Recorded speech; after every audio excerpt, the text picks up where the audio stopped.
असम की विधानसभा में ये बेहद चौंकाने वाला दावा किया है। सबसे पहले आप मुख्यमंत्री का ये बयान सुनिए। आमी जुबिनक লৈ ধেমালি কৰিব অহা নাই, আমি जुबिनक লৈ ৰাজনীতি কৰিব অহা নাই। जुबिनक ন্যায় প্ৰদানৰ কাৰণে যদি जुबिনৰ বিচাৰ লাগে অনুগ্ৰহ কৰি এসআইটি তদন্ত নোহোৱালৈকে এসআইটিৰ বিপক্ষে কথা কৈ তেওঁলোকক ডিমৰালাইজ নকৰিব। যিদিনাখন তদন্ত ৰিপৰ্ট আহিব, চাৰ্জশিট আহিব, সিদিনাখন যদি কোনোবা উকিলে কয় দিছ ইজ এ উইক চাৰ্জশিট, বেলেগ কথা।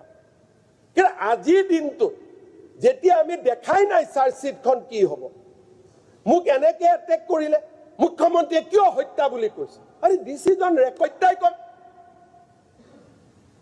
It is a murder. মই আজিও এক সদনত কৈছো, তাকো আজি আমি অনুমোদন লৈছো। এজনে মাৰিছে, আনকেইজনে সহযোগিতা কৰিছে।